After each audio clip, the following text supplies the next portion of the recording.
میرے میٹھے اور پیارے اسلامی بھائی، ہمارے بزرگ اپنی نفس پر قابو پانے کی کوشش کرتے نہیں کیا کریں اور خود کو جہنم کی آگ سے بچائیں، جہنم کے شعلوں کا تصور باندھتے تھے، مگر ہم ہیں، ہمیں جہنم کے تصورات آتے کتنے، وہ بندہ بھی کتنا عجیب ہے جو یہ جانتا ہے کہ دوزخ سخت ترین عذاب کا مقام ہے، پھر بھی گناہوں کا ارتکاب کرتا ہے، پھر بھی اپنے نفس کا محاسبہ نہیں کرتا، پھر بھی خود کو گناہوں سے بچانے کی کوشش نہیں کرتا، پھر بھی اپنی آنکھوں کی حفاظت کی کوشش نہیں کرتا، پھر بھی اپنے کانوں کی حفاظت کی کوشش نہیں کرتا، اور پھر بھی غیبتوں پہ غیبت کیے جا رہا ہے، چغلیوں پہ چغلیاں کیے جا رہا ہے، فلموں پہ فلمیں دیکھے جا رہا ہے، گانوں پہ گانے گنگنا ہی جا رہا ہے، سوچتا نہیں۔ ارے کبھی جہنم کے بارے میں سنا بھی ہے، کبھی جہنم کا تصور کیا بھی ہے؟ سنو اگر جہنم کو سوئی کی نوک کے برابر کھول دیا جائے تو اس کی تپش و بدبو سے ساری مخلوق ہلاک ہو جائے۔ اہل جہنم کا جو مشروب پینے کے لیے دیا جائے گا، اہل جہنم کو جو مشروب پینے کے لیے دیا جائے گا، وہ اس قدر خطرناک ہے کہ اگر اس کا ایک ڈول دنیا میں بہا دیا جائے تو دنیا کی تمام کھیتیاں برباد ہو جائیں، نہ اناج اگے نہ پھل۔ کبھی سوچا؟ جہنم کا تصور کیا؟ جہنم کے سانپ اور بچھو بے حد خوفناک ہیں۔ حدیث شریف میں ہے جہنم میں عجمی اونٹوں کی گردن کی مثل بڑے بڑے سانپ ہوں گے جو دوزخیوں کو ڈستے ہوں گے، وہ ایسے زہریلے ہوں گے کہ اگر ایک مرتبہ کاٹ لیں گے تو 40 سال تک ان کے زہر کی تکلیف نہیں جائے گی، اور لگام لگائے ہوئے کھچروں کے برابر بڑے بڑے بچھو جہنمیوں کو ڈنک مارتے رہیں گے، ایک بار ڈنک مارنے کی تکلیف 40 سال تک باقی رہے گی۔ ترمذی کی روایت میں ہے جہنم میں سعود نامی آگ کا ایک پہاڑ ہے جس کی بلندی 70 برس کی راہ ہے، کافر جہنمیوں کو اس پر چڑھایا جائے گا، 70 برس میں وہ اس بلندی پر پہنچیں گے، پھر اوپر سے انہیں گرایا جائے گا تو 70 برس میں وہ نیچے پہنچیں گے، اسی طرح ان کو عذاب دیا جائے گا۔ جہنم کے ایسے خوفناک عذاب کا تذکرہ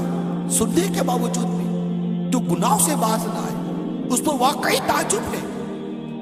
جو خیال نہ کرے، سوچے نہیں۔ بے باکی،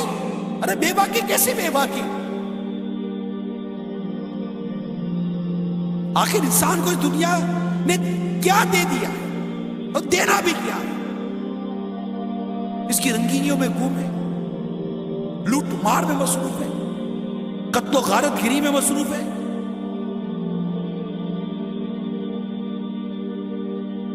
حلال حرام کی کوئی تمیز نہیں، جو آتا ہے کھا لیتے، لذیذ غذائیں مزے لے کر کھانے والوں، جہنم کی بھیانک غذاؤں کو نہیں بھولنا۔ ترمذی کی روایت میں دوزخیوں پر بھوک مسلط کی جائے گی تو یہ بھوک ان سارے عذابوں کے برابر ہو جائے گی جن میں وہ مبتلا ہیں، وہ فریاد کریں گے تو انہیں زہریلی کانٹے دار گھاس میں سے دیا جائے گا جو نہ موٹا کرے نہ بھوک سے نجات دے، پھر وہ کھانا مانگیں گے تو انہیں پھندا لگنے والا کھانا دیا جائے گا تو انہیں یاد آئے گا کہ وہ دنیا میں پھندا لگے نوالے کو پانی سے نگلتے تھے، چنانچہ وہ پانی مانگیں گے تو ان کو لوہے کے زنبور سنسی سے کھولتا ہوا پانی دیا جائے گا، جب وہ ان کے منہ کے قریب ہوگا تو ان کے منہ بھون دے گا، پھر جب ان کے پیٹ میں داخل ہوگا تو ان کے پیٹوں کی ہر چیز کاٹ ڈالے گا۔ ایک اور حدیث پاک میں ہے زقوم یعنی تھوہر جو کہ دوزخیوں کو کھلایا جائے گا کہ ایک قطرہ اگر دنیا پر ٹپک پڑے تو دنیا والوں کے کھانے پینے کی تمام چیزوں کو تلخ بدبودار بنا کر خراب کر دے۔ میٹھے اسلامی بھائی غور کیجیے، جہنم میں ایسا ہولناک عذاب ہونے کے باوجود آخر انسان گناہوں پر اتنا دلیر کیوں ہے؟ اتنی اس طرح کے واقعات بیان کی جاتے ہیں، حدیثیں بیان کی جاتی ہیں، اتنی ڈرانے والی باتیں بیان کی جاتی ہیں، لیکن نہ جانے کیا ہو گیا ہے ہم کو، جیسے کہ نا وہ ہم نہ سدھریں کی قسم کھائی ہے، آتے بیٹھتے سنتے، بعض اوقات دیکھا گیا ہے بیان میں، بعض اوقات دیکھا گیا، افسوس بھی ہوتا ہے، سر بھی ہلاتے ہیں، سر جھکاتے بھی، حقیقت یہ ہے کہ بعض اوقات آنسو کے قطرے بھی ٹپک پڑتے ہیں، احساس بھی ہونے لگتا ہے، خود سے بات بھی کرتے ہیں بعض اوقات بیان کے دوران، یار تو کر کیا رہا ہے، کیا کر رہا ہے، ذرا سوچ تو صحیح، اپنی زبان کے بارے میں کچھ تو تصور کر کہ جس کی زبان گناہ کرتی کرتی گزر گئی اور وہ بغیر توبہ کیے مر گیا، ایک تصور تو کر، اور اسی زبان سے اگر قیامت کے دن لٹکا دیا گیا، نکال کر لٹکا دیا، زبان سے لٹک رہا ہے، اے تصور تو کرے، جن آنکھوں سے بدنگاہی کی، جہنم کی آگ کی سلائی ان آنکھ میں ڈال کر کھچ سے نکال دی جائے، تصور کرے، ارے جو کم سے کم جو تصور کیا جا سکتا کرے،